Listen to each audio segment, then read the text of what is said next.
all go to the lobby. Let's all go to the lobby to get ourselves a treat. Let's all go to the lobby. Let's all go to the lobby. Let's all go to the lobby to get ourselves a treat. Welcome, ladies and gentlemen, to the Double Feature Podcast, where every week me and my buddy David try and go through all of these movie pairings and figure out, do these work together? Are these any good? And this week, David, what movies are we watching? Well, speaking of working together, we're going to be watching a fantastic buddy film and then alternatively a fantastic lone wolf film, both of which we're going to be seeing if they are the perfect action Christmas movie pairing. And for those who might not know what they are, I mean, it's pretty obvious, right? Are these the only two action movie Christmas movies? If you had to put together a Venn diagram of movies that are action movies that take place on Christmas, it pretty much is just these two movies. It's going to be Die Hard and Lethal Weapon. Some stone cold classics in the action movie genre, if I could be that presumptuous, right? You know, I'd assume people may have heard of these movies. Yeah, I think if anything, you're stumbling upon popular opinion when we say that these are two of the most kick-ass movies ever made. I mean, yeah, I think that's probably a good way to start this. David, are these both probably some of the best kick-ass action movies ever made? If you had to take a shot in the dark. Yeah, I mean, like I said, I took notes this time. I prepared myself, and half the notes just have to do with. There's some actually very genius things that I think we'll end up going over that both of these films do, which I'm certainly. I don't think that will come across as obvious to anybody that these films are like on the level of being excellent filmmaking. These are at their core nothing more than like high concept popcorn movies, but you'd be surprised how well they're put together and how their status as classics, if I may say so myself, has been more earned than you think. Oh yeah, and I think the first thing to get out of the way is, going into this, did you think these were going to be a good double feature, or do you think these were going to be kind of a miss? No, these were absolutely amazing altogether. All things considered. I'm in the same boat. Going into this, I thought we were going to have a pretty solid double feature, and coming out of it, I'm thinking it's going to even get better.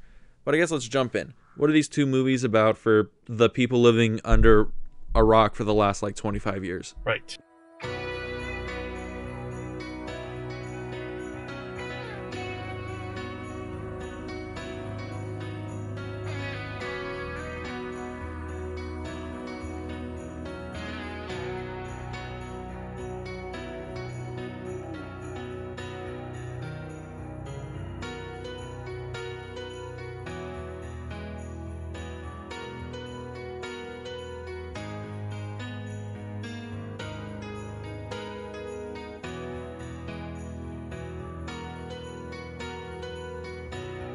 Or 40 years. Jesus Christ, these movies are old. No kidding. Lethal Weapon is about a veteran detective plays babysitter for a suicidal loose cannon as they dig into a drug-fueled murder case. Die Hard is about a worn-down cop that scales rising stakes inside a skyscraper to save his wife from dangerous terrorists. I mean, high concept? Maybe. You listen. Badass? Definitely. High stakes? Certainly, yeah. Alright, so where do you want to get started? Because, honestly, I think because I watched these Lethal Weapon first, then Die Hard, and I think that's probably how I liked it. Did you do the same? I did do Lethal Weapon first and Die Hard in separate viewings, but certainly I thought it was the correct sequence. All right, then let's talk about it in the proper sequence, how you should watch these movies. Yeah. Lethal Weapon first. And this is actually interesting. I know we've mentioned a few notes about the new kind of thesis statement of the podcast, but I was having a conversation with a friend of ours who will be making an appearance soon on Too Obscure for TV, Thomas. My boy. And I was kind of, we may have had this conversation as well on our previous episode. Now that I think about it, but I've been putting a lot of thought into why movies that are double features need to be sequenced in a certain way, because obviously this is kind of a faulty comparison because it's literally only two pieces, so sequencing them can literally be one or the other way, but it's almost like album sequencing in the way that you have to like start with something good, but it can't overdo what the second one could do. You have to really like build and build and build and build and build, and then at the end you need to be left at the height of the experience. And that's actually a very interesting way you put it. You know, it's kind of like how you structure an album. One of my favorite albums is Meatloaf's "Bad Out of Hell" because, look, that album's tits. If you don't like it, that's your fucking problem. Listen to that album. It's one of the greatest albums of all time. Yeah. And it's structured fantastically. Like that B-side is perfection. Right. And I think that's a good way to put it. A good double feature has got to flow like a good album. Exactly. And I think that's exactly the nail on the head that was hit by watching Lethal Weapon first, because Lethal Weapon kind of starts a little bit smoother than Die Hard, and also ends, well, in a certainly climactic way. Certainly not as climactic as an explosion from the top of a skyscraper. So, you know. I mean, Mel Gibson doing shirtless martial arts against Gary Busey. I mean, that's pretty climactic. Yeah, extremely. Because, well, the other thing that's interesting, too, is Lethal Weapon came out a year before Die Hard, if I'm correct in the yeah, it was 1 year before. Right, so 1987, 1988. And I kind of didn't know that before. I know both of these movies are iconic in separate ways for what they've done for the action genre. Lethal Weapon being a very iconic buddy movie. This is probably what you would label the classic buddy cop experience. Definitely the 80s interpretation and the 90s interpretation of a buddy cop movie, you know? Yeah. And then Die Hard is kind of like in a different vein, and I mentioned this at the top of the show, but is much more of like a lone wolf story. But one thing that really connects these two for me, and what really gets down to why I think this will end up being a great double feature, is themes of family. I mean, they're all taking place on Christmas, but the theme of family especially takes over that argument. Yeah, like there's a huge dynamic in both these movies where we have Bruce Willis, John Yippee-ki-yay motherfucker McClane? Yes, Is that how you yes. pronounce the McClane? Look, I'm Irish, I'm not Scottish. It's hard to pronounce the last name. Listen, I'm the one that's bad with names, Dean, so you need to stay on top of your game. So you have John McClane, and his whole thing is his wife is like leaving him. She's basically moved to the other side of the country for work, took the kids. Their marriage is on the rocks, to say the least. And this whole film is almost a play on reconciliation between people whose relationships are on the rocks. You know, he's trying to prove himself and, you know, win her back by literally defeating infinite number of terrorists. Yeah. And in Lethal Weapon, it's like you have Danny Glover playing Murtaugh, and he has this perfect, like, I'd say almost an idealized, like, family life. Yeah. You know, him and his wife are happy, got a bunch of kids. You know, one of his kids, I think, is going off to college or is in college, I think. I think the oldest daughter is probably in that age range. Yeah, she's probably like senior in high school or something like that. Yeah, and he's eyeballing retirement as a police detective, all this other stuff. And then you have Riggs, who has none of that stuff, and he's trying to find, human connection and like a family unit, and he finds it in his partner, Murtaugh. And it's a really interesting thing that both these movies kind of go on.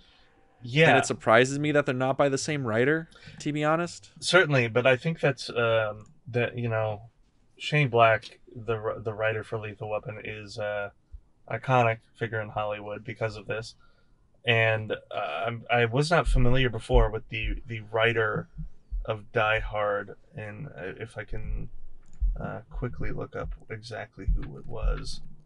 Well, the person who wrote the screenplay was Jeb Stewart, and he's done other things like The Fugitive, Just Cause, Switchblade, and that's about it. He had a very long break in the 2000s. But this is based on a book by Robert Thorpe, so yeah. Yeah, it's kind of like Lethal Weapon on its own, and kind of both of these movies kind of feel like, to me, they extend from just a kind of coming at it from the mind of a writer. You'd start with a really badass idea, right? You start with Yeah. like, what if a loose cannon and a more veteran by the books cop got together and had to team up to solve, some sort of mystery that put everything in danger, blah, blah, blah. Okay, how do you write that story? What's the angle? And obviously that's where the theme then comes from, is like, well, obviously the story being about their partnership, that's what's going to make the movie come together. And kind of everything that extends out from around that, because it have to be, perfect situation and all that crap. Yeah, which it's kind of interesting that you bring up how these movies' writing process probably worked out, because I think we're also forgetting. So these movies came out in 87, 88, so this was right around... Actually, this was probably like peak Arnold Schwarzenegger, right? Because if you're talking about 80s action movies, it's Arnold Schwarzenegger is the guy who is in every 80s action movie, Certainly. right? Yeah. Yeah, and we have two leading men here who are not in the stereotypical Arnold Schwarzenegger, Dolph Lundgren, Sylvester Stallone action movie template. They're not jacked up meathead looking dudes. Well, wasn't Danny Glover in Predator? Danny Glover wasn't a Predator. Or Predator 2? Well, he was in one of them. He was in Predator 2. Yeah. He was in Predator 2, but I believe Predator 2 came out in like 90 something. Yeah. I mean, both of them were also. I for this went to go movie, though. check real quick when Predator 2 came out, and goddamn, Danny Glover, you have a very long and illustrious career, because it took a while to scroll down. Yeah. Yeah. Predator 2 came out in 1990. Okay. But here's the thing is, I think that's kind of interesting to go over the casting decisions. So if you had to cast Die Hard, would you have casted Bruce Willis? Because everything before that, he was like a comedy actor and like did TV. Yeah, but it's also one of those things where, like, with the hair on, he looks perfect for the part, in my opinion. When you think, like I described, a worn down NYPD guy who's not divorcee, but separated, and going to be visiting his, successful wife and his children for the holidays. He looks like the kind of guy who would be working in like a Queens precinct. He looks like the kind of guy who fell asleep with his, like, 24 inches, probably being generous, like a 15-inch small little CV television screen inside of an unfurnished apartment. He's actually that meme where men are only satisfied by a recliner and a TV in their apartment. That's him. But he's, it's not like, to be sexist, but it's pretty accurate. Oh, it's not sexist. It is. David's over here being like, honestly, it's not a stereotype if it's true. Guys are okay with just a recliner and a TV, as long as the TV's big enough. So, like, the receding hairline, the snotty look on his eye, it all comes together to I don't see how it could be anybody else. I mean, you put the uniform on him, and it's like he looks exactly like a New York cop. Well, that's the thing, because you could also put, like... But I'm just saying that in the perspective, like, if you're a casting agent, it's 1988, and you have to cast a movie called Die Hard, and it's this big script, you need a guy to go through all these, whatever. It seems like a role, especially for the 1980s, that you would have gotten, like, Sylvester Stallone to do. Yeah, maybe somebody a bit more Italian. Like that. But I think the one thing that really stands out about John McClane as a character is his squirreliness. And I feel like Sylvester Stallone can get crazy. I mean, he's obviously the madman behind things like Rambo. So it's like, You ever seen Rambo? Rambo's a good movie. yeah, but he plays like a absolute batshit insane person in that movie. So but I guess it's more like I don't see Sylvester Stallone rising to the level of intensity that Bruce Willis can get to, because in that movie, he's like, he gets the energy. The closest thing I can compare it to is, coincidentally enough, Mel Gibson and Lethal Weapon. But Mel Gibson and Lethal Weapon is like degrees above anything anybody has ever acted. So, well, that's just natural Mel Gibson. Certainly. I think they just gave Mel Gibson a bump of coke and said go for it, and he just improv the whole movie. Yeah, I mean, because Mel Gibson is borderline schizophrenic is how I would describe it. Right. Okay. I was gonna ask you that because I was trying to figure out what Mel Gibson was going for Riggs. Because I get it, loose cannon cop. He's supposed to be like borderline suicidal. The only reason they keep him like on the force or on the job is because he's just so good at his job. Yeah. But I'm like, guys, like, what? I mean, you guys. He killed like 3 people in the beginning of the movie. Like you put him on desk duty for like a week, and he's back on the street like that afternoon. Well, okay, so there's an interesting because that's an interesting scene. We can digest that real quick, and I think that's a good way to really dig into Lethal Weapon is Mel Gibson is the center of that movie. I mean, really, Danny Glover is also an equal share, but like that movie is all about Riggs finding his way back to accepting family. And the opening scene is interesting because, I mean, I made a note about it here, but that would be the 3rd time in the movie we get just like nudity. And I say 3rd because there's the opening scene. Yep, there are tits in the opening. Actually, I think tits are the first shot in that movie. Yes. Then, although there isn't like full frontal nudity, it's Danny Glover in a bathtub, so I mean, he's nude. Also, I got a question about that scene. All right, you're a grown ass Danny Glover. You're chilling in your bathtub. It's your 50th birthday, and then your wife comes in. And you're like, oh, I'm naked in my bathtub. My wife comes in, and then all the kids come in with like a birthday cake, and you're just there. Yes, I would be pissed. Like, do you? Also, it's like he's just sitting there. He's like, oh, this is so cool, and I'm like, bro, are you just not covering up your dong in front of your kids? Yeah, part of me was like, I guess if it's like all my kids, I would be like, well, I probably bathed them at some point or something. It's like, yeah, but they've never seen your dong. Or here's another thing too, because it's supposed to be a bubble bath. It's a poor bubble bath. It's like a very it's a tub of clean water, no suds. There were a few suds, but it's like the suds are pretty much almost gone. Suds, like he's been at the bath for 45 minutes. Suds, like it's, if there was once a bubble bath, it's now departed. And the other thing too is that his oldest daughter, sticks around for a moment, and I'm like, I feel like of all the people qualified in that scene to absolutely be disgusted with the idea of barging in on their naked dad in the tub, it's her, which is... And I get it. It's supposed to be like, oh, it's a cute scene. They're coming in to surprise dad on his birthday. He has this really tight family unit. Oh, it's in this vulnerable place. But I'm like, bruh, like, have him put on a bathrobe before they walk in. Yeah. And then they burst in or something.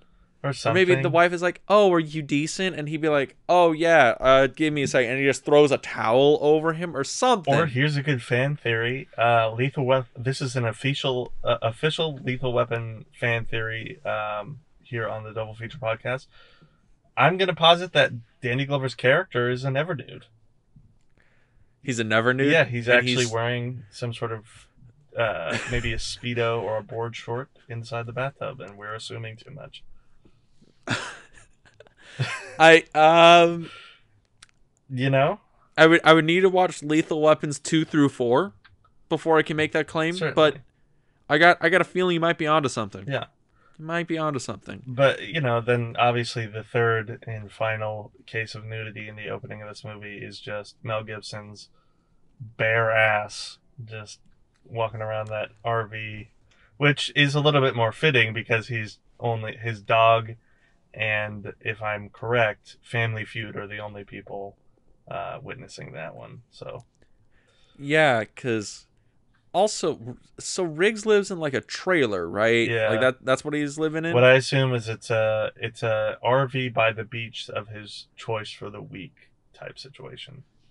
Okay. Now, have you ever been inside like an RV or like or whatever to like where that people like actually live in? Have you ever been inside of one of those? Not one that somebody's actually living in, but I have had experience camping in an RV that was probably from the same era as this. Okay, were they that big?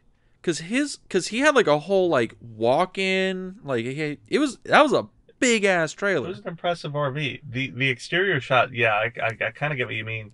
It was a little Like the sus. outside looked like a Winnebago and the inside looked like a pretty solid like Yeah, it looked like a studio apartment. windscreen, like one of those. It looked like one of the ones that you see at modern RV conventions, ones where it's like you can store your ATV in the back. Uh, but yeah, I mean, like I remember because specifically, my friend down the street from me when I was a kid, they had an RV. It was like a Chevy RV thing, and it was I had all the bells and whistles for whenever it had come out. Because again, it was probably from the same year as this one, um, and it from when I was a kid, which was like I was probably in the fourth or fifth grade when we went on a trip in that thing. It seemed big, but I mean, this is all also kind of glossing over the main detail of the scene of that which Mel Gibson is so depressed and so substance abusive that he literally takes a swig of beer and loses half of it while pissing. So that I was the thing mean, I noticed. the other point here is that we now know that Riggs, Mel Gibson's character, sleeps completely naked, Which is, and the first thing he grabs in the morning is a cold one. yeah, I mean, it would be concerning to me that you would trust. I mean, it's probably also that he's in such a dark place that he doesn't care if he's hurt, but you would just trust leaving your RV door open while you're sleeping in the nude and definitely intoxicated. But I'm just saying, you got to think somebody's probably like walked in that RV at least once to try and rob the place, and they just see naked Mel Gibson like just like walk out of the bathroom, and they're just like, I'm done. I ain't fucking with that. That guy is half naked and has a gun. I'm good. I'm out of here. yeah, no kidding. That's his own deterrent. But that's only like a taste because in the other scene that is equally as crazy as that one, the drug bust scene. Yeah, so killing three guys is one thing because technically they draw the gun on him first. Yeah. Uh, So Riggs is there. He's posing as like a buyer for a bunch of this fucking cocaine in like a Christmas tree lot.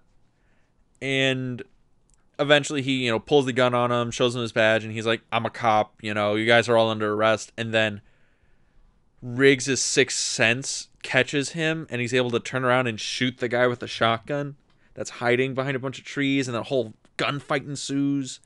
yeah, it's pretty cool. You know what it reminded me a lot of, honestly, when I was watching it? It made me think, like, this is exactly what a young Quentin Tarantino watched and was like, I just want this to be my whole career. You know what I mean? Like, that scene specifically. Actually, yeah. Yeah, Tarantino probably watched Lethal Weapon, and he's like, I'm just going to make this one scene into a 2.5 hour movie, and that's going to be my movie. Yeah. It's going to be Because great. especially the coke dealers were, I'm sorry, and maybe this is also me being stupid. Was it coke or was it heroin? Because I know heroin is like the bigger drug that's being dealt with in the movie, but I actually don't know. I want to say it's Coke because it's in the whole like Scarface packaging, but it could be heroin. I don't know. same. I've never seen that much of either one of said substances, so I couldn't tell you what the fuck that package was. So Yeah. And I mean, I ain't that rich. in Reagan America movie logic, same. Exactly. But wildly different, but same. But Yeah. so yeah, the thing that really stands out, obviously, at the end of the scene is Gibson's method of taking control of the situation. Oh God, where he's like, okay. So one of the guys manages to get away and sneaks up on Mel Gibson and holds him hostage as all the cops are surrounding him, and Gibson is just yelling, "Shoot him! Just shoot the guy!" And the guy's like yelling at Gibson, be like, "Shut the fuck up!" And Gibson's yelling at the guy, "Just shoot me, dude. It's fine. Whatever." Yeah, and all the cops are just looking at it like, we know this is what his thing is, but we also cannot believe what we're witnessing right now. Every cop in that scene is like, I don't know what to do right now. Yeah, and This wasn't in training. yeah. I mean, I don't think it was in anybody's. Nobody could possibly think of this except for Riggs, also Gibson in the character's mind. Because if Shane Black wrote that for Gibson and Gibson just happened to be the perfect person for this, then some miracles happen, I guess. I don't know. It's a Christmas miracle. A god exists and that god created Shane Black and Mel Gibson to make Lethal Weapon. Yeah, and the thing too for me is like, so there's kind of like this, and then we mentioned two, but a third scene that I think really rounds out where this character is, and it's not the suicide scene, which I guess now that I think about it could describe both. It's not the scene where Riggs is about to shoot himself, right? Though that is a dark scene and very well acted. It's actually like the suicide scene where he saves the businessman from, jumping over the ledge. Yeah. Which is interesting that so they made up the whole like the crash mat thing in the span of their conversation? That's a good question. I mean, I actually didn't pay attention to that much. For a second, I got really caught up in that scene because, again, it's insane what's going on right there. So this is what we call action movie logic, which is apparent in both of these movies. Yeah. Where it's like, why is this in here? Because it's fucking cool. That's why. Because the other thing I'm thinking about too is like, how did neither the businessman or Riggs walk away with any like considerable injuries? I know it's like it's still it's a crash pad. It's used for stunts all the time, but I still feel like the untrained person is not going to land correctly in that, like you're supposed to. And it could also be that Riggs has so much adrenaline pumping through his system at all times that he's just not even going into shock yet. He's just riding it. He's just riding the lightning. Well, I mean, also Riggs was in the special forces, man, in Nam. Yeah. Totally fine. Also, that's a follow up to that. So in Lethal Weapon, both Danny Glover and Riggs are Vietnam vets, right? No, they are. They are both Vietnam vets. They make that very apparent. Yeah, so I know Glover mentions that his character had experience in Vietnam, 1965. Gibson said he was a marksman in Laos, I think is what he said. Yeah, he was a sniper in Laos during the Vietnam War. Yeah. So they're both Vietnam vets, right? Yeah, which is totally possible. I mean, it was, if Glover was there the first year, then and Gibson was there the last. So then, there's some things going on there. Yeah. But then you're also thinking about it where it's like Glover's daughter really wants to plow Riggs. Right? Yeah. There's like a love interest thing there. Yeah.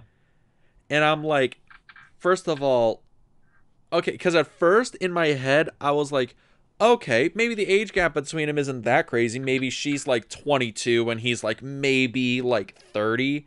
And then I looked it up and I was like, no, Riggs is like 40. Like that's how old he's supposed to be in the movie. Yeah. And I'm like, oh, well, this got a little weird. Well, okay, so Well, here's what I'll give it is as a pass because Riggs doesn't actually pursue it. So he knows it's just like a childhood crush, which ends up making it fairly fine. You know. Yeah. Riggs isn't being weird about it. The girl is just having like a little bit of a DILF situation. It's all good. We're all good here. Gibson's not a bad looking guy in the movie, so the hair is a little crazy, but it fits the character. In this movie we still have young Gibson, where it's just a permanent 6-pack. That's young Gibson. Very ripped. Yeah. Yeah.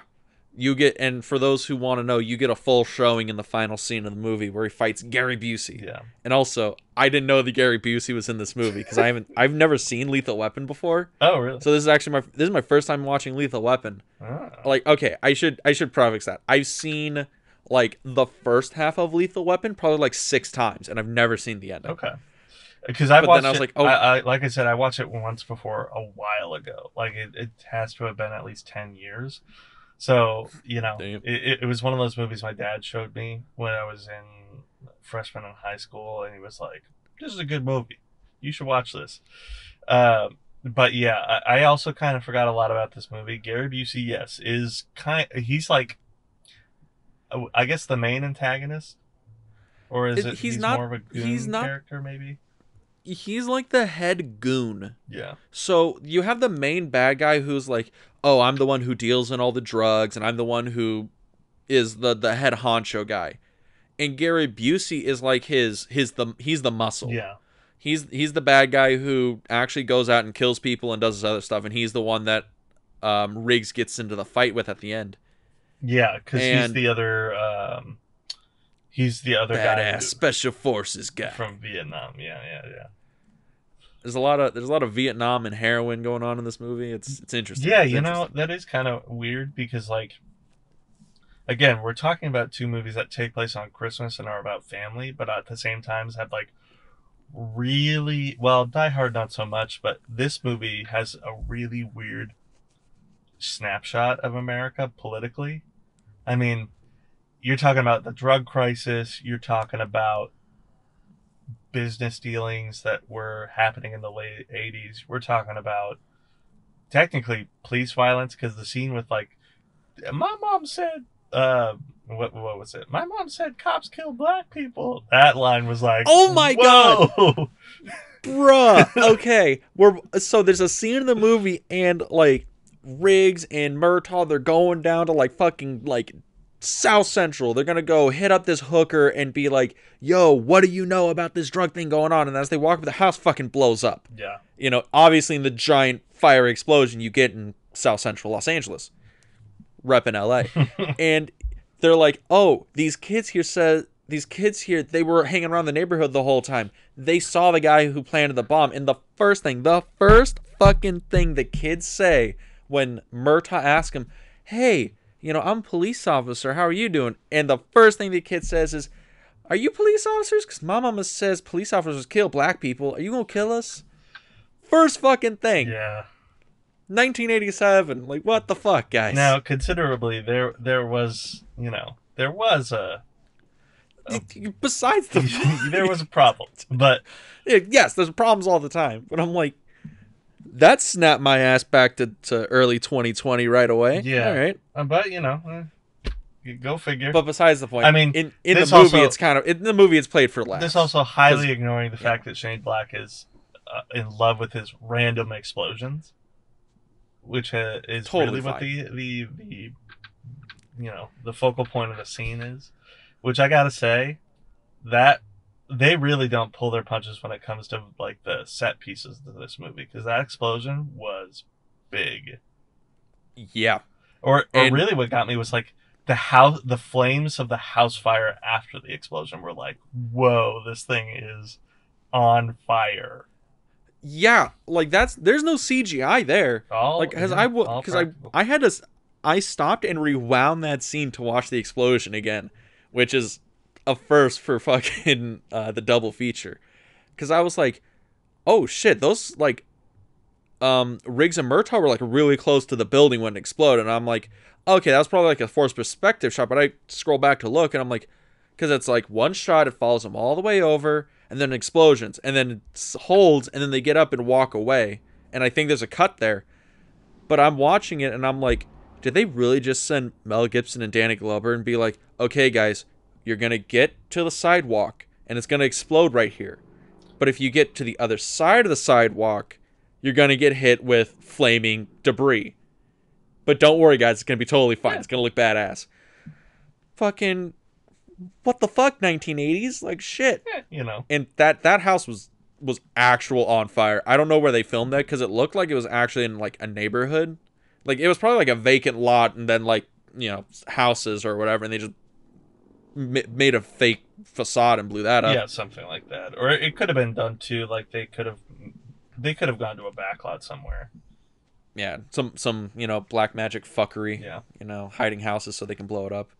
Yeah. But yeah, I was like, that shit's fucking awesome. That is literally Lethal Weapon. It's just scene after scene of, why is this here? And the answer is because it's fucking awesome, dude. Yeah, Like, and you know, like the shootout in the desert with a helicopter. but but it always works. It always ends up actually working in the story, because like the house exploding, perfect way to get rid of evidence and intimidate the police, and also possibly assassinate these two cops that are on your tail. What better way to do that than an extremely fiery and violent explosion? And Yeah. you know, especially when afterward too, and this is also one thing I want to bring up, because I have a kind of a micro story about this, but there's some good police work at the end of the scene when they explain the explosives were set up in a very specific and official or professional way that then leads them to find out that whoever's been, you know, trying to get rid of them is special forces, like Riggs was. And the reason that I particularly am annoyed, not with this scene, a fantastic scene, but annoyed with film in general nowadays, and yes, this is going to be another old man screaming at the cloud moment. We got a lot of those in this podcast. We're not even that old. You don't get stories like this anymore on film. They always happen. Police procedurals work always happens on TV nowadays, but television shows can't get this high production value, and it sucks. It just sucks. I mean, isn't there like a Lethal Weapon TV show now? There might be. Or did that? No, I know think they brought back is, Hawaii but I don't Five-0 know. and Magnum PI, but it's not the same. You look so defeated for those, because you know we don't do this a video podcast. People can't see how fucking defeated you look right now. Because it's and like, it's glorious. You know, I think it's just I get annoyed with the fact that like mystery stories either have to be like crazy, insane Christopher Nolan things now.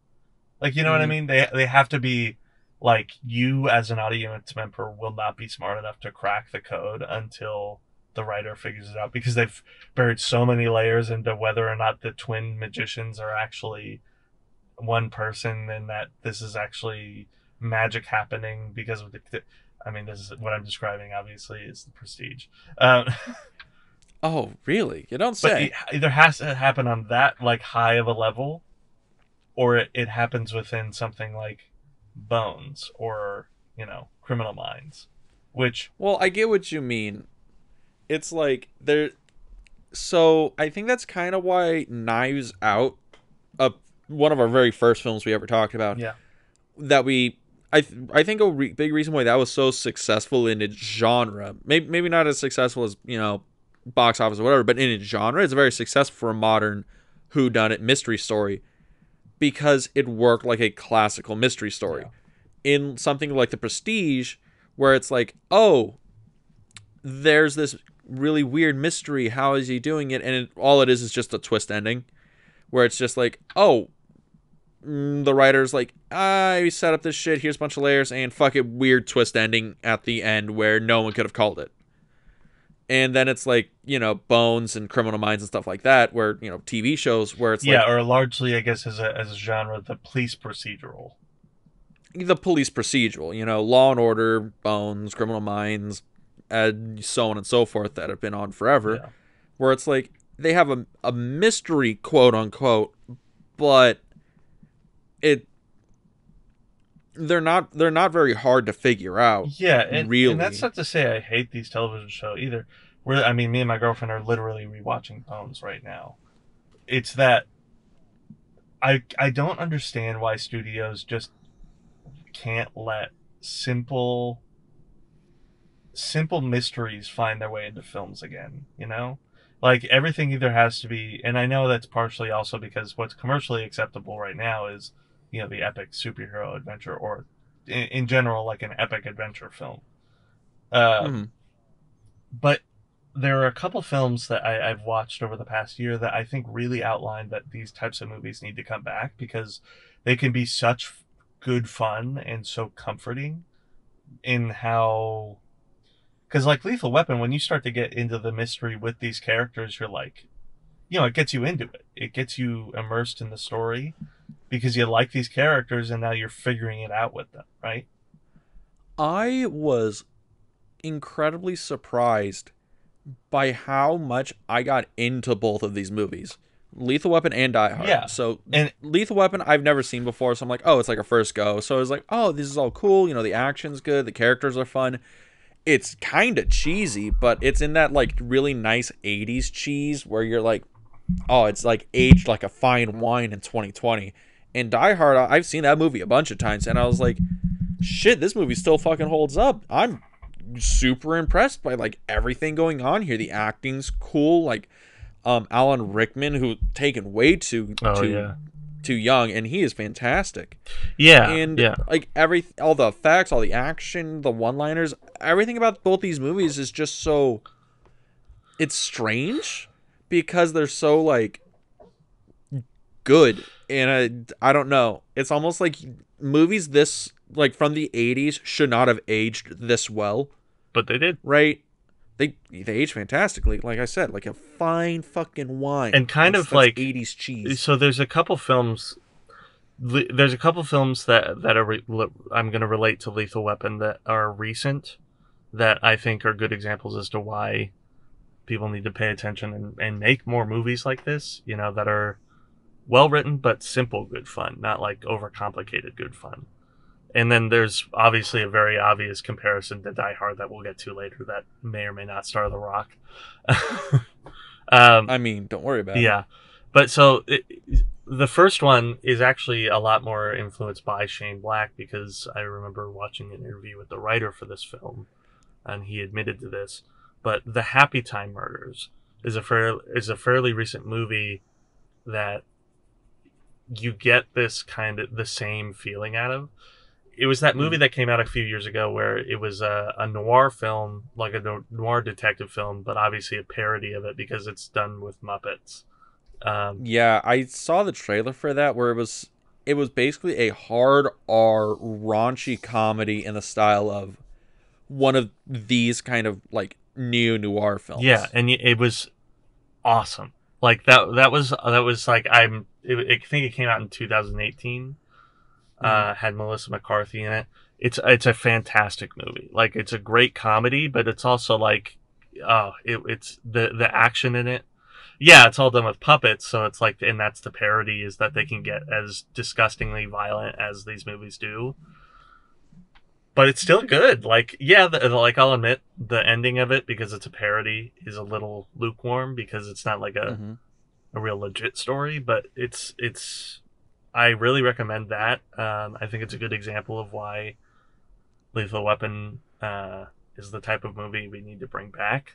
But there's also another movie that I watched, and this is not at all really an example of a good movie or a really like coherent mystery, but more of like the simple like kind of detective film.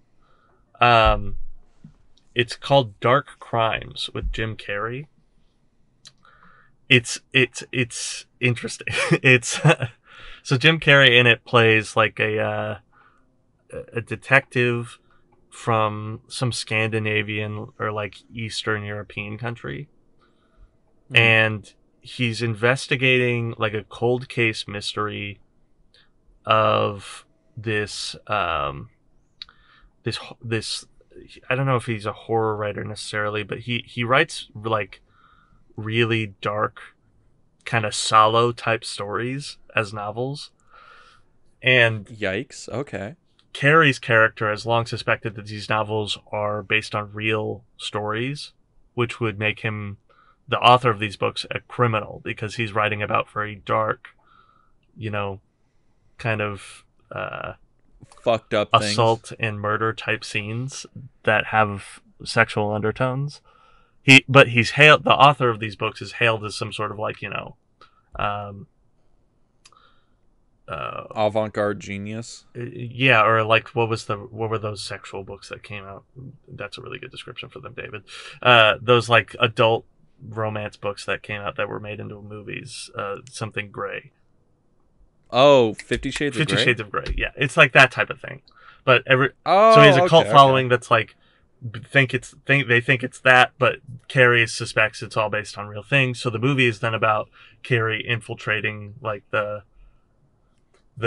mystery deeper and deeper. And it's actually, I thought it was a very good movie because it's short. It's like an hour and a half. It's like a cool short movie. The runtime is like, if I can find it, it's hour 33 minutes. It's kind of, it's a little bit all over the place because it's a very like a tourist film, you know. It's kind of, Yeah, fucking sounds like it, bro. but it's so good because it's Jim Carrey playing a Scandinavian detective. That's the best part about it. What the fuck? Because he does such a good job. He does such a good job acting in this movie, and it's very dark. But God, if I don't love that movie because it's so simple at the end of the day. I mean, fucking okay, dude. Shit. And that's all I'm saying is that those kinds of movies, an hour and a half. I mean, with streaming becoming more and more of a trend, I think it's going to happen anyways. Where like hour and a half type movies are released on streaming for low budget kind of thing. I mean, they're already starting. Yeah, and I think that's a viable option. And I think we'll have to go to break here in a second anyway. But I certainly think that.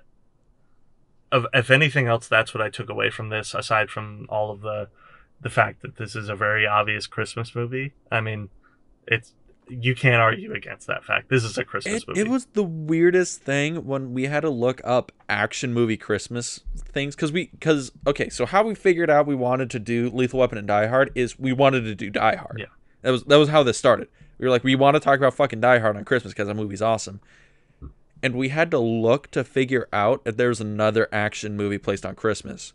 Yeah. And it was like Jingle All the Way, and I don't think that's actually a Christmas movie. Yeah. I think it was like Reindeer Games, and then it was like Lethal Weapon. And we were like, Lethal Weapon's not a fucking Christmas movie. What the fuck are they talking about? And like the first fucking scene there's Christmas trees. Yeah. Christmas is all over both of these movies. I don't know why it was ever an argument that, they're not Christmas movies because there's very obviously taking place during the holiday season. Yeah, neither of these movies takes place. That's why they're about family. That's why they're about family and coming together because it's Christmas. Yeah, exactly. That's I think. Well, that's I think what I said, but yeah, it's the perfect. It's kind of like why Halloween takes place on Halloween. What better place to put a horror story? You're not going to put a horror story on St. Patrick's Day, though. I guess you can, and it's called. I mean, I've seen that movie. Yeah. You're not gonna put. I mean, I ain't gonna lie. You're not gonna put a horror movie on. I don't know, Labor Day. No, that doesn't make any sense. That movie also exists. Okay, fine, but there's one on Groundhog Day. It's called Groundhog Day because I refuse to believe Bill Murray in Groundhog Day is not going through like an existential horror film. That's fair. All right. But yeah, it's like, well, what better place to put a movie about family than, well, maybe aside from Thanksgiving, which is Planes, Trains, and Automobiles, Lethal Weapon, like Christmas. Lethal Weapon. Perfect. Shane Black is a genius. Well, yeah. I mean, the guy was in Predator, and everything attached to Predator is glorious. Yeah. So, yeah. Well, I guess have to go to break real quick, but we will be right back. And then we're going to go a little bit into a deeper dive on the Die Hard side of things. That sounds good to me. Right after this.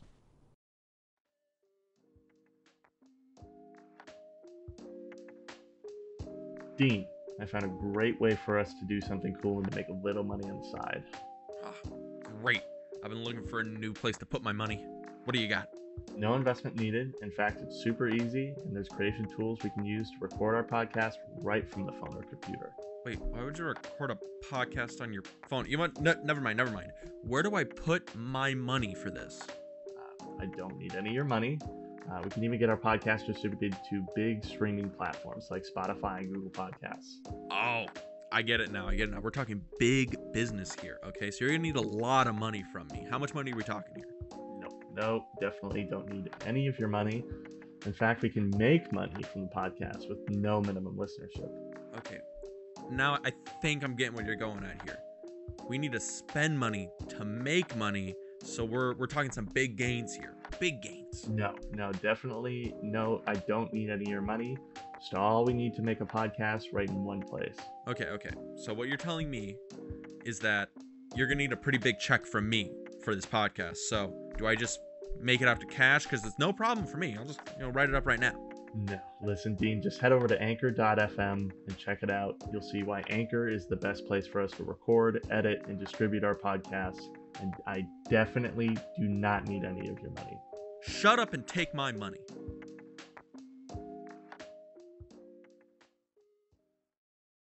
Welcome back to the double feature. Sorry about that quick little break, but after talking about Lethal Weapon, we needed get something to drink because we're about to start talking about some fucking Die Hard, guys.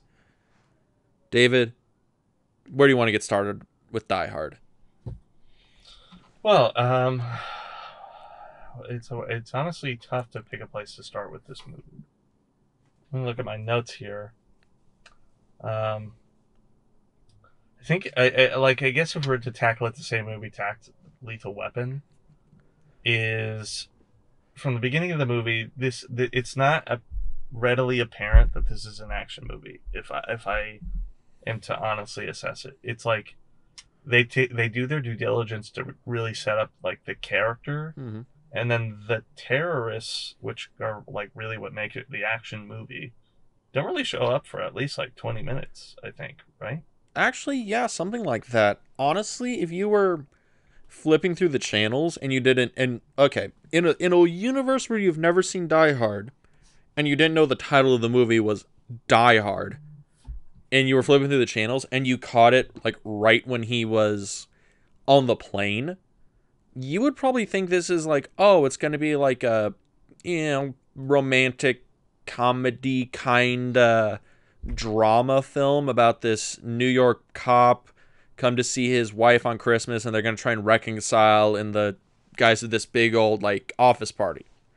And maybe even in 1988 you might even think it was a comedy because it was Bruce Willis. Yeah, that's true. And then the terrorists show up and you're like, oh man, this is going to get good. Huh. Yeah, I mean it is kind of like with prior knowledge of this film, you recognize it immediately and you're like, okay, this is where the movie starts to get good. But as I tried to look at it, like coming to this film blind, again, obviously it's called Die Hard. You've probably seen the poster in the trailer at the movies at some point in 1988 America. So you know you're watching an action film, but you're probably sitting there the first 15, 20 minutes and going, hey, what did I pay for? And then finally, you get these really subtle shots that are like, something's happening. Those are guys with guns. And then we get this very iconic moment that I love very much, the Kareem Abdul-Jabbar moment, when the two goons walk in, the tech guy and the goon walk in, and they subdue the security guard. Yeah. In the lobby. Well, that's an iconic moment, and that is really where it's like, now we're getting to it, because that exchange, that piece of dialogue first, which becomes like a motif for that character, the whole, the sports analogy shit. But just like the energy of that moment is like, this is the tone of the film. This is what I paid for. Yeah, because I love that moment in this movie, because as the two goons are walking in, they're talking about, this basketball thing. It's this very light kind of buddy conversation. And you're thinking, it's like, okay, these guys are coming into the party. This is going to be where the mischief happens. And then they just shoot the security guard. Like, they just walk up to the security guard and then they just, like, shoot him dead, like, mid-conversation. And then they just go about their, like, gooning process. And it's like, it sets up an expectation, subverts it, and it works really great in that little moment. And I think the whole movie is about that. It's, here's the expectation, and then here is us subverting it, but still giving you what you wanted. Where it's like, oh, we're going to have this big action movie, but it's going to be like Bruce Willis, who's going to be throwing a lot more like wisecracking. He's going to be a lot more funny, charming. He looks kind of schlubby, but you're still going to get a hard, like, badass action hero out of this movie. Yeah, because that's another thing that's kind of comparing these two. Lethal Weapon is definitely a hard R film. Like, it's violent, it's gritty, it's a little sleazy, got a little bit of sleaze on there. Yeah. Whereas Die Hard, it's like kind of set up, like we were saying, as a little bit of a comedy maybe, and then all of a sudden it gets to be actiony, and then really isn't totally bloody until like kind of a little after this. Yeah, it's like a dark situation, because whereas now it might be tackled from a much more like commercially accepted standpoint, because gun violence is a much more present issue in America, so obviously commercially it wouldn't be tackled quite in the same way, even though it's totally possible that this could still happen. Goddamn gun violence ruining my shoot 'em up action movies. God darned it. Yeah, because you come to think about it, it's hard not to, again, being in the time we are, compare this to Skyscraper, which is virtually, aside from one key component, the same movie. I mean, okay, that's actually a good point, because I remember we were talking about casting earlier, right? Where it was like, oh, Bruce Willis and Mel Gibson, and Danny Glover, they don't fit into that stock 80s action hero template where it's big, muscle-bound guy, shoot 'em up, like the Commando kind of action hero. Or like the Rambo kind of action hero. They aren't the chiseled versions of that, is how I would say. They're not these chiseled Adonises. But then if they made this movie now, it would have The Rock as John McClane, right? Because they literally just made that movie. Pretty much. The only thing withstanding is that he's disabled in Skyscraper, which admittedly is a good physical weakness for that movie in particular. I actually ended up watching it because I would have never touched that movie. It's a movie called Skyscraper. It sounds like it belongs in like a episode of cable TV on a sitcom where they're like, did you get the free tickets to go see Skyscraper with Dwayne The Rock Johnson? Yeah, I had to wait outside the theater all night. Well, Lisa's gonna kick your ass for that one. It sounds like it belongs in a joke, but it's true. It sounds like a movie that shouldn't exist. Yeah, or it's like I don't know, but I ended up watching it. It was on HBO one night when I was at a relative's house, and we sat down and watched it. And honestly, again, a little cheesy. It's Dwayne The Rock Johnson in the family with Neve Campbell, to me, is like a little bit, really? I mean, no offense. Neve Campbell's beautiful and all, but Dwayne Johnson's like so chiseled and Dwayne Johnson. Is it just the thing where it's like, okay, Sydney from Scream, like, I get it, but like, she's got a little bit of like a girl next door vibe to her, and then you look at her boyfriend, or you look at her husband, and you're like, honey, you're dating The Rock. Like, that guy's biceps are bigger than your head. Like, I'm not trying to say it's not possible. It's just that it kind of, I was like, it just doesn't look as believable. I like how usually it's a thing where it's like, bro, like, that girl is so out of your league, and you're literally doing the exact same thing, except it's The Rock. Like, you sexist pig, you. No, I mean, it's like, I don't think Dwayne Johnson is so vain that he wouldn't, again, it's Neve Campbell. But it's like, part of me just sit there, and all I can look at when I look at that screen is like, that's just The Rock. It just looks like The Rock. It doesn't look like there's any other character work done here.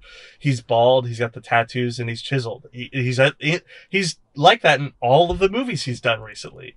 So it's all the same character. And and it's actually a good point about this, because obviously there's a whole series that comes out of both Lethal Weapon and Die Hard, of which one other bald man isn't bald in the first movie of this series, Die Hard. And it's because Bruce Willis looks the part. And that's all I'm saying here, is Dwayne Johnson, yeah, it's like he needed to be that chiseled and hard and all to be a disabled man climbing a skyscraper with his bare hands, because he literally climbs a construction crane with his bare hands in skyscraper. Well, let's one of the honest. best scenes in the movie. Let's be honest. The Rock could probably just do that in real life.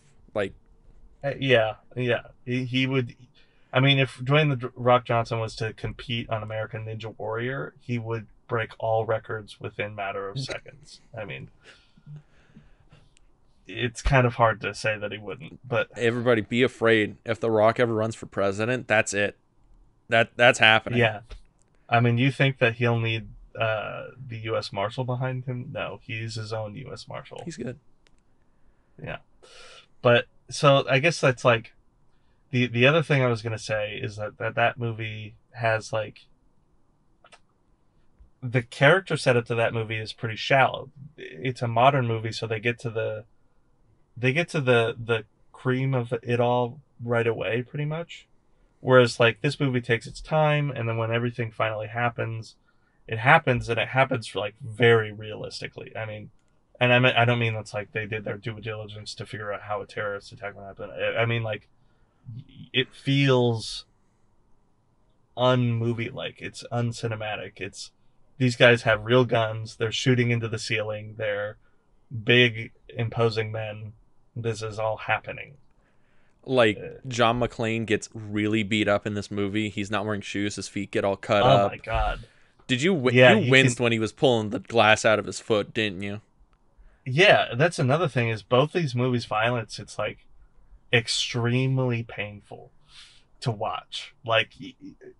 Okay. Now, I'll give you this. So, I think Lethal Weapon and Die Hard are two opposite ends of an action movie violence spectrum, okay?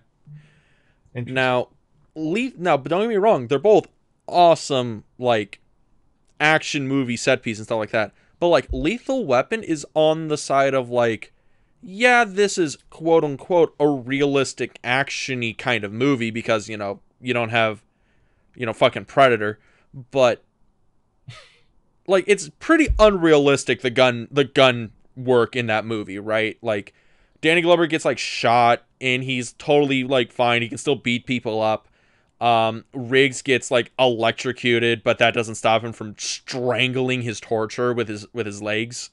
Like, the amount of... and there's, like, car chases, there's car wrecks. Gary Busey is driving away in a car that's on fire on the LA freeway, The stamina of these characters is particular, yes. It's like a little bit on that end of kind of ridiculous. And then you have Die Hard, where, don't get me wrong, it is guilty of the 30,000 round magazine pistol clip, but whatever. The action in that movie is a little bit more real. Like, we see John McClane get beat up. We see his clothes get all, like, dirty. He gets hurt.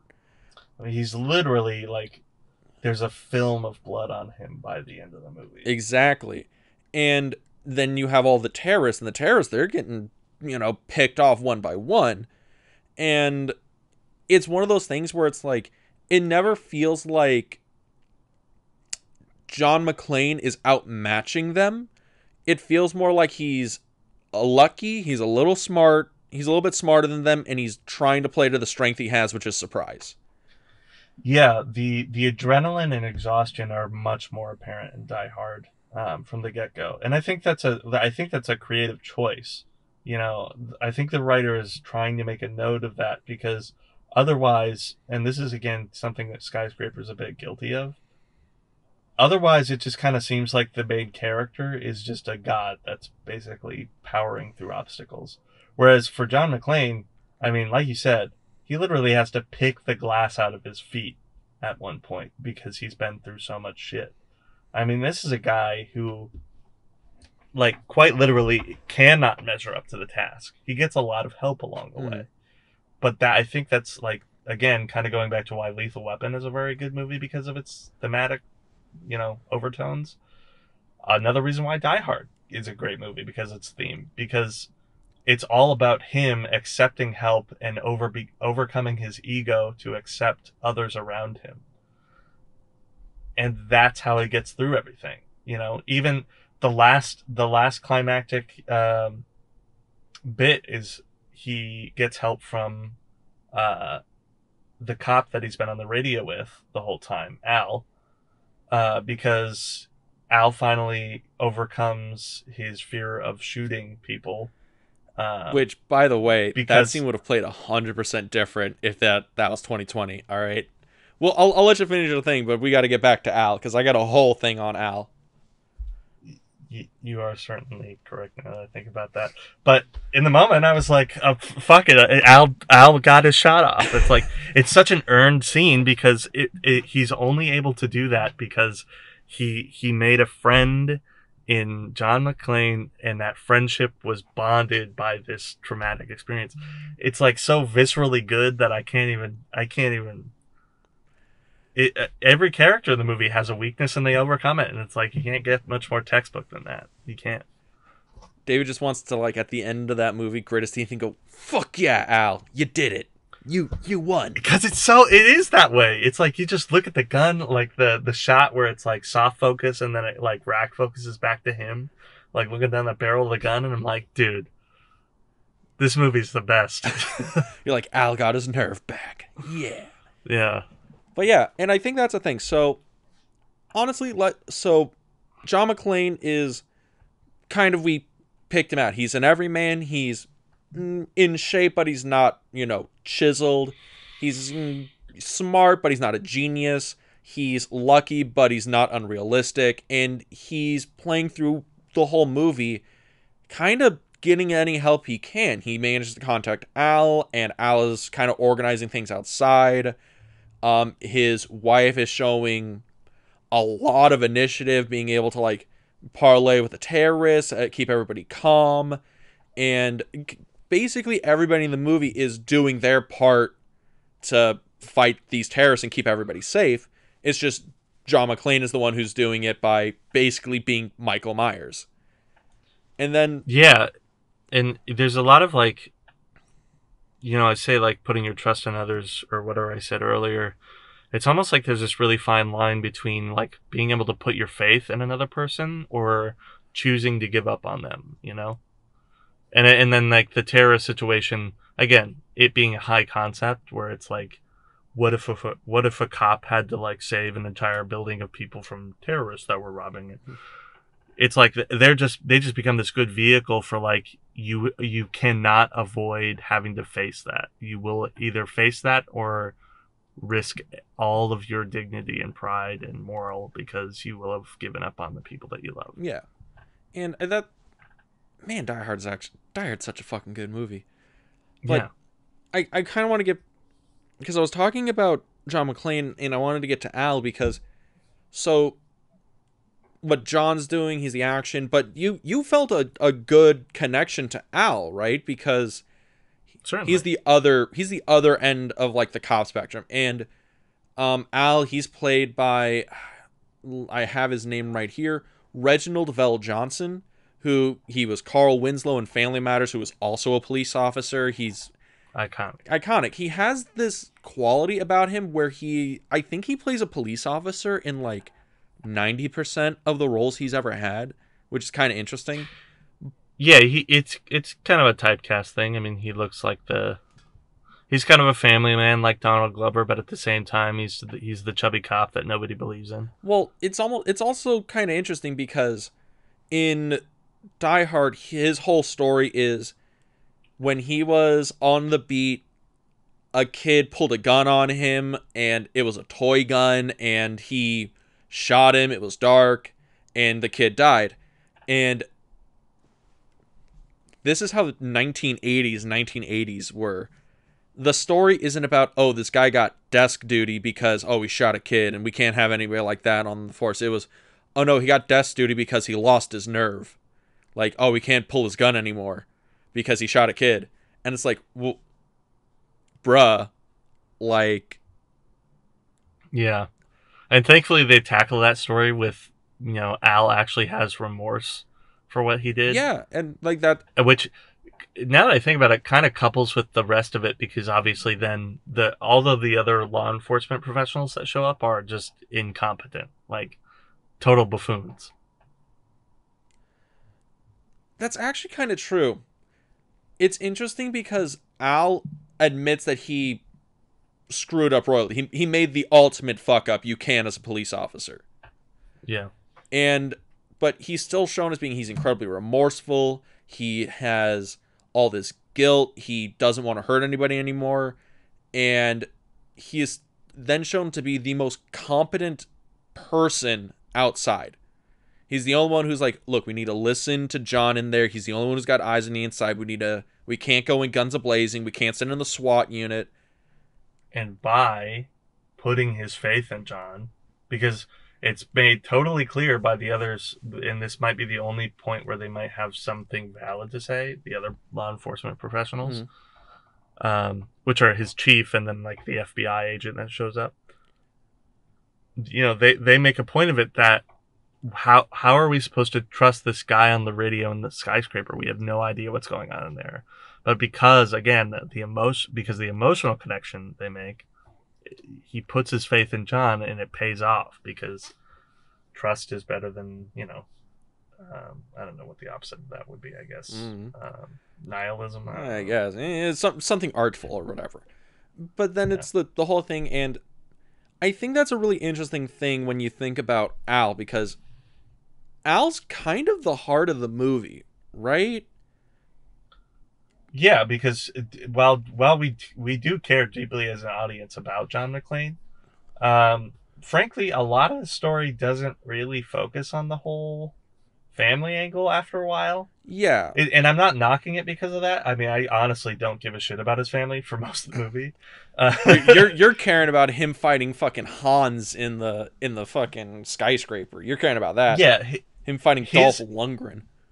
His conflict gets like very, very, very physical. So part of me is like, it compensates, But yeah, Al becomes like this other really good emotional anchor for the movie.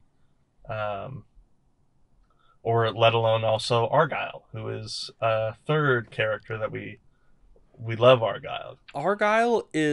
I think Argyle's whole point of the movie is when things get really, really bad and really, really dark for John on the inside after these big shootouts, after he looks like he's down and out, we cut to Argyle. Argyle's just chilling in the limousine. He's kind of oblivious to everything for a huge chunk of the movie, but he's still making all these jokes. He's still having a good time, and it's kind of that he's there to lighten the mood. All right? Yeah, a really good parallel for me, even though it's only a part of his character that's like this, is he reminds me of the TSA character from Get Out. Oh yeah, where that character has a little bit more to do with the story. It's like a comedic relief that then has a job to do at the end during the climax. Oh man, there's a lot of great characters in fucking Die Hard. Die Hard is low key one of the best action movies ever made. Low key. Absolutely. I absolutely believe so. This is another thing Thomas and I kind of talked about, as I mentioned him earlier, is that while we ranked certain top 5 films as like Mad Max Fury Road, I would argue Blade Runner is probably in top 5 action films. Even though that's more along the lines of it being a noir story. Mm-hmm. You could kind of classify that kind of crime film as an action film. Maybe. Well, I'd say Blade Runner's a little bit of a loose call as being a straight action movie. It's a little loose. Fair. It's a little loose. We mentioned Predator. Predator being one of the greatest action films. I argue that Predator might be the greatest action film of all time. Yeah, I'll stake my claim on that mountain. You know, they're and T2 obviously. Oh, Terminator 2, Aliens. James A Cameron's little bit, Aliens. maybe a little bit more sci-fi there too. It's probably like the same. You could lobby the same argument I'm making about Blade Runner against that, where it's like maybe it's a little bit more the other genre. Aliens, where it's Sigourney Weaver and all the Space Marines and they're shooting the aliens in the research space. I'm talking about the sequel, not the original. Yeah, I mean, I would still kind of qualify that a little bit more. Okay, so this is actually this is a good argument to bring up because the point we're making is yes, Die Hard is definitely Rushmore greatest action films. It'd be on the Mount Rushmore of action movies, obviously. Yeah, I mean you can't talk action films without somebody referencing John McClane. So yippee-ki-yay, what happens? But I made a point to Thomas about how Predator was a good choice because action films tend to have this like metropolitan quality to them, and even though it's kind of a metaphoric comparison, so it's thin, you could argue like the jungle is the battlefield of an actual action film if you want to get like very primal about it. And all it is then you're talking about the concrete jungle, that's how you're treating it. And in a way, I mean, like that's exactly what Predator does. Literally, is it takes place in a jungle with a predator, and it's all a primal, story about that because it's Predator is literally about extinction and survival in its most basic form, and also shooting every bullet ever made into the jungle. Yeah, I mean, you are emptying literally every ammo canister in a 500-mile radius in that movie. It's glorious. Predator's amazing. It has Jesse the Body Ventura, Arnold Schwarzenegger, Carl Weathers. It's good. We're going to get to that one eventually. I cannot wait. We'll get there. But besides the point, I can keep gushing about Predator forever. But let's gush a little bit more about Die Hard. Certainly. So we went through like a lot of the characters. We also have John McClane's wife. Her name is Holly. And she's an interesting character. Yeah. Because she's played as, and I think this is going to be one of those things where this might have an interesting look through like a feminist interpretation where you have this woman, she is choosing her career over her marriage. She is incredibly successful at it. She's one of the heads of this giant international corporation. She seems to be very successful at even raising her kids, even though she's moved across the country. And the whole point of her character at the end of the movie is to go back to her husband, John McClane. And yeah, it's interesting because the whole movie is John doing the manly thing, air quotes or whatever, and beating up all the bad guys so he can save his wife, the damsel in distress.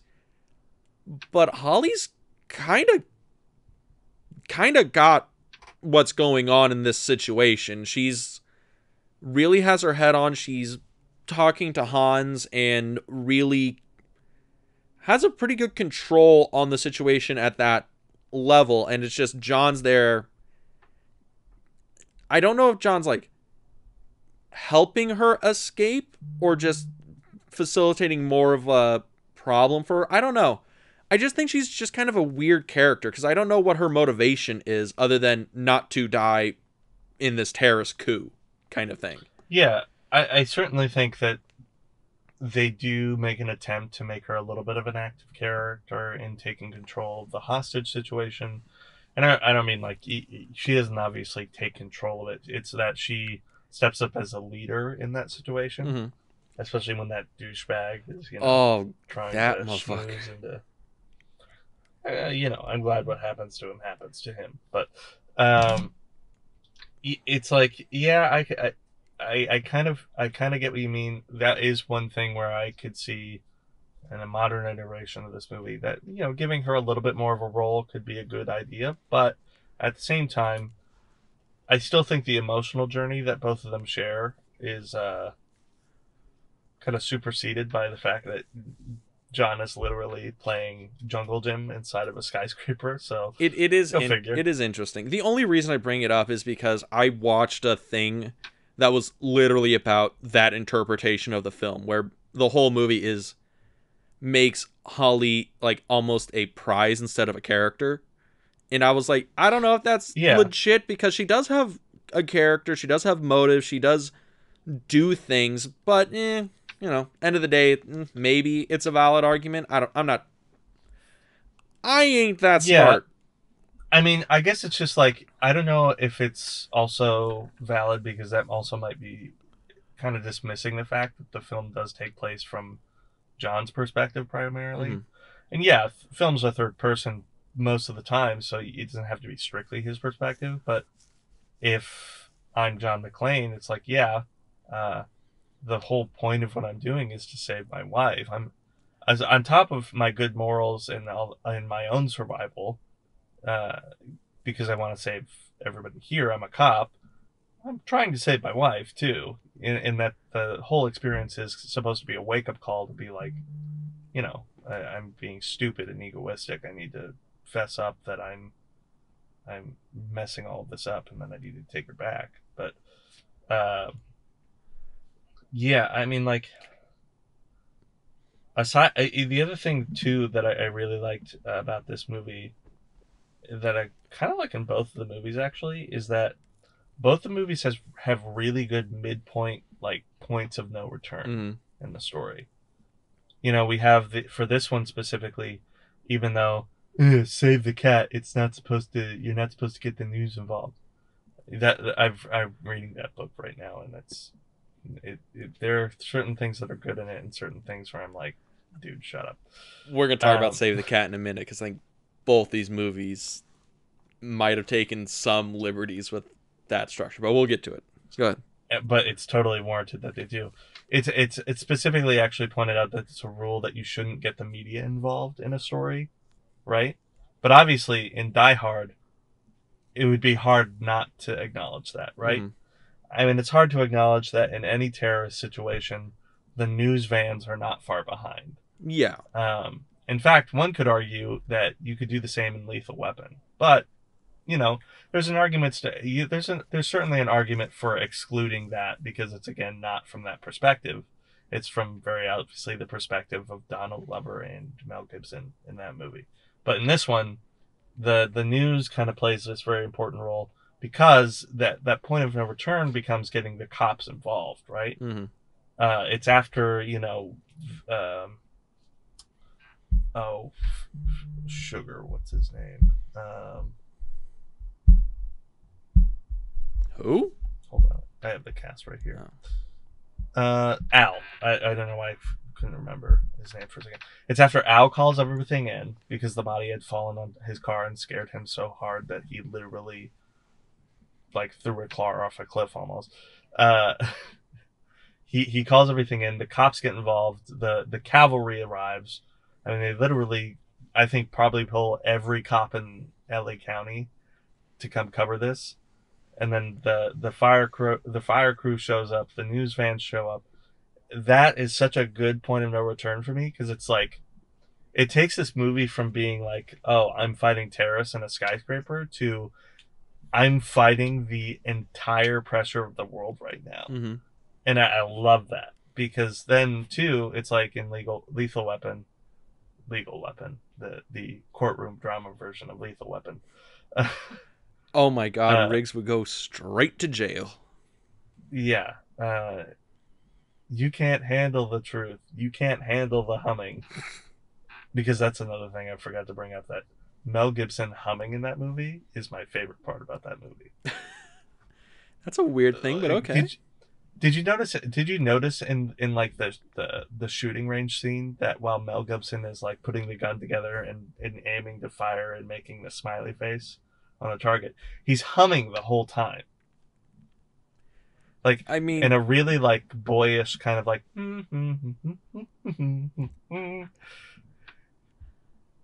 Did you notice that? I mean, I did, but I didn't think it was that.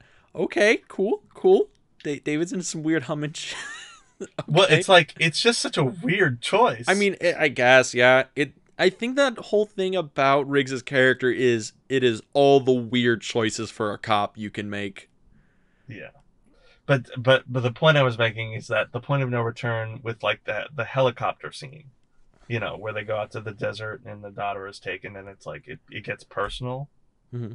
That's also a very good one for me because it's again all about family. And obviously back to Die Hard then. That and then my other favorite thing about this story in Die Hard is I like that they bring the hero and the villain close together. In obviously Alan Rickman, rest in peace. Um, Fantastic villain in this movie. This is actually, I think, his first U.S. film role. Really? Yes. Dude, think about that. Before this movie, no one had ever heard Alan Rickman's voice before. The mainstream American media never knew who Alan Rickman was. That's insane, right? I want to confirm this real quick. Not that I have contrary information, but I've never heard that before. Let me see this. Yeah. 70 acting credits in total. Mm-hmm. And if you go starts in 1978, Die Hard was released in 88. But if you notice, all the stuff he did before that was British TV. Yeah. Okay. Yeah. Yep. This is his first big feature movie. Note. Well, son of a bitch. Benefits of a classical education. Yeah. But, certainly an iconic villain in this. He is one of the best villains. Oh, yeah. Because just how John McClane is a very smart character in this movie, a very clever character. Mm-hmm. The scene in particular that I was talking about is the scene where obviously they run into each other in the hallway and John doesn't know who he is at first, so Gruber acts like one of the hostages to like save his skin in the moment because he's at gunpoint. And I thought that was such like a very even though I've seen this movie several times, I'm still surprised by that plot point every time because I'm like, no villain would think about that except for this villain probably. You know what I mean? Wait a minute. Can you repeat that one more time? No other villain would think to trick the hero that way. Like have such an awareness of the moment that they would be confident enough to pretty much lie through their teeth straight to the villain or straight to the hero. Honestly, I'm going through like my film nerd Rolodex right now. And actually I never even thought of that. Yeah, like dissect that scene with me for a moment because literally it's like you're the hero Mm-hmm. and you run into obviously us as the audience. We know he's the villain, but you run into this guy in the hallway and you've only been talking to your main antagonist over the radio. Yeah, you have no idea what he looks like. No idea. You only know what he sounds like. And the villain, in a split second, with enough awareness of the situation, immediately breaks into character as one of the hostages. Now, obviously, McClane acts skeptical towards this, but Gruber plays it off perfectly by, continuing to play along with the bit of him being a hostage, and he gets McClane to buy in, and that's how he eventually gets the gun to then hold him at gunpoint so that he can get back, he can get back on top of the power.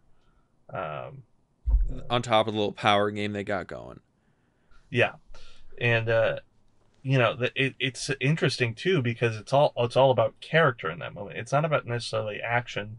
It's about where these characters are willing to go to convince each other of what the truth of the situation is.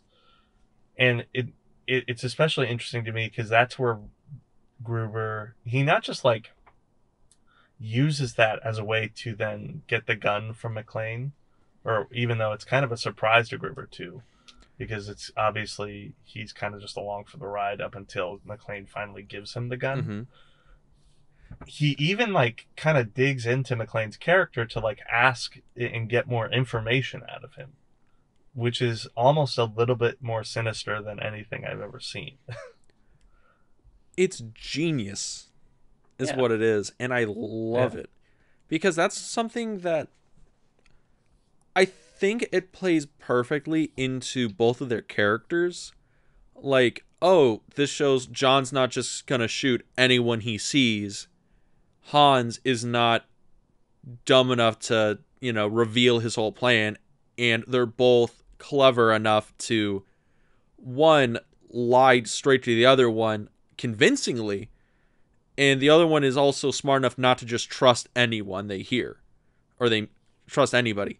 And it works great building up both their characters, works great showing that they're both on the exact same level, and it also makes you hype for when these two see each other again, it's gonna be insane.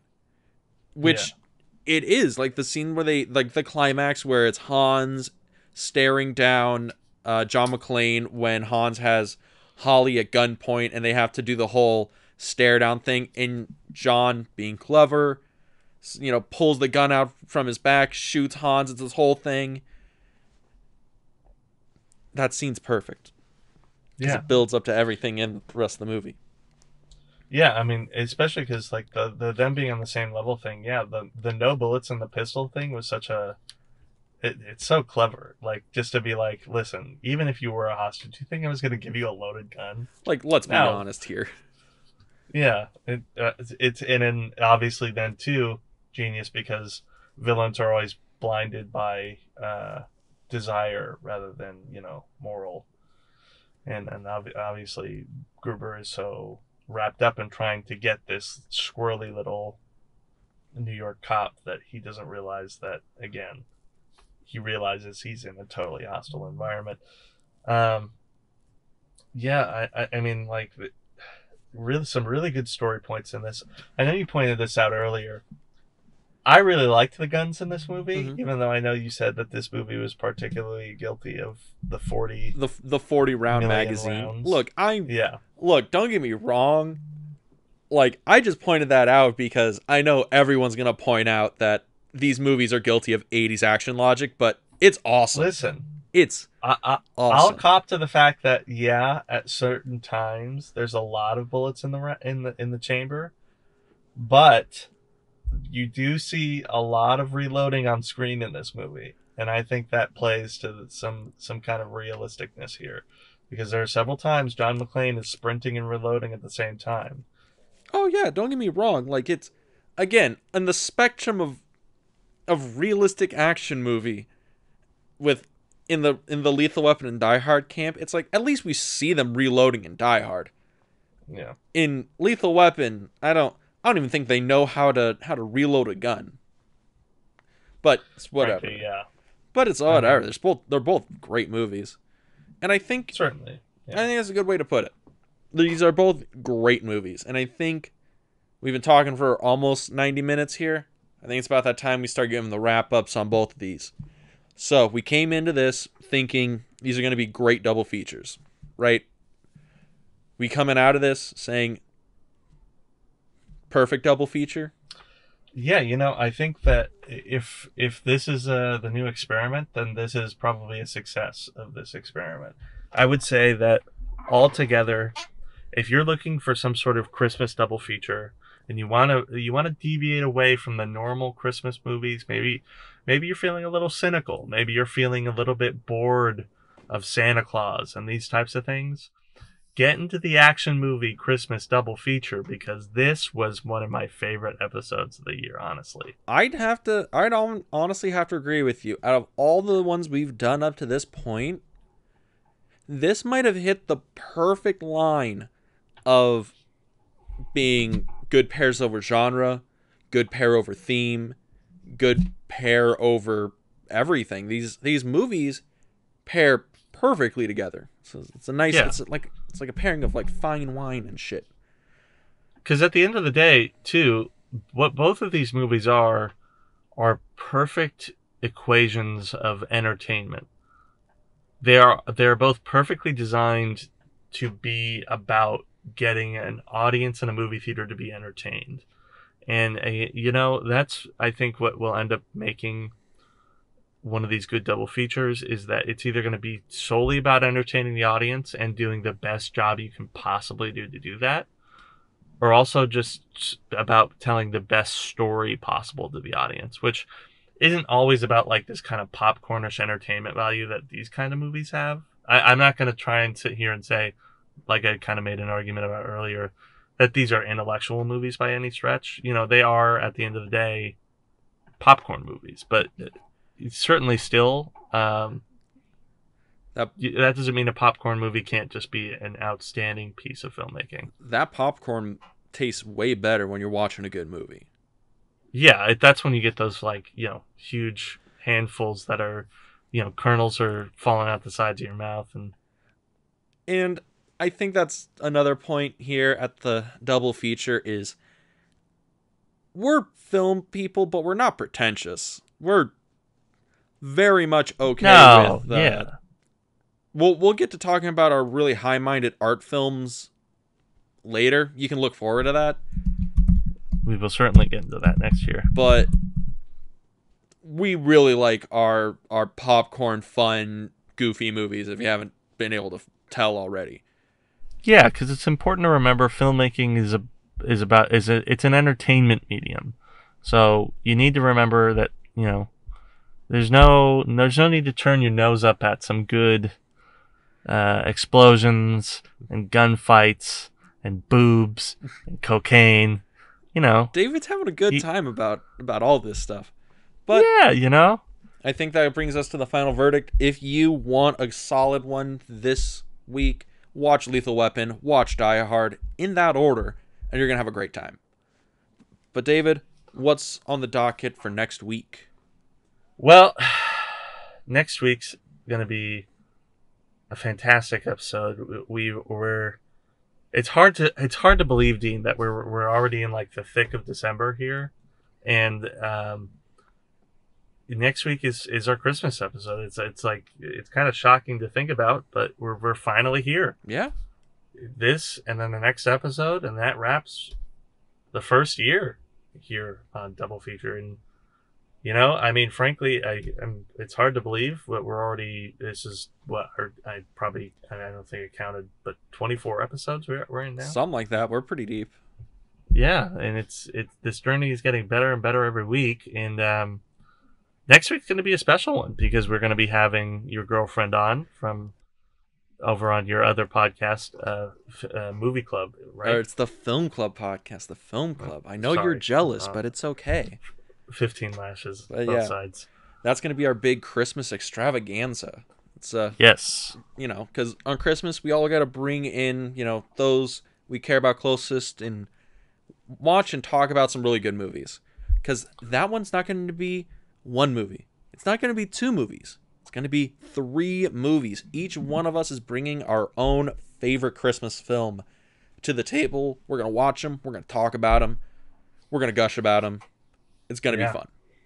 It's going to be fun because we're going to be watching 3 really classic Christmas movies. We kind of went into it a little bit like one of our Halloween episodes. We were going to choose like favorite Christmas films. But for the life of me, before rewatching these movies, I couldn't really think what my favorite Christmas movies are. And now, certainly, Die Hard and Lethal Weapon are my favorite Christmas movies. But we can't rewatch those, bro. No, we can't do it that soon. So I ended up choosing A Christmas Story, which bona fide classic. Let's be honest, bona fide Christmas classic. Dean's choice was Christmas Vacation, which love Chevy Chase. It's going to be great. Can't wait. And then Dean's girlfriend is choosing Scrooge, the Bill Murray classic. Yes. Becky loves that movie. Yeah, so we're going to have, it's going to be a really funny week. I mean, there are 3 comedies, and there are 3 really good, funny movies. I'm really excited for it. Oh, yeah. And you should also be looking out because, as we've said, this is kind of the end of the year wrap up coming up soon. Yes. We will be releasing an episode that is actually end of the year wrap up. We're going to talk about our podcast up to this point. We've been doing this for about 6 months. We've had a lot of trouble along the way, and we've had a lot of, kind of interesting points we've kind of come up. We're going to talk about some of our favorite pairings, some of our least favorite pairings, and we're going to kind of, it's going to be a little bit of a shorter episode, so if you don't like hearing us talk that much, you'll probably enjoy that one. Yeah.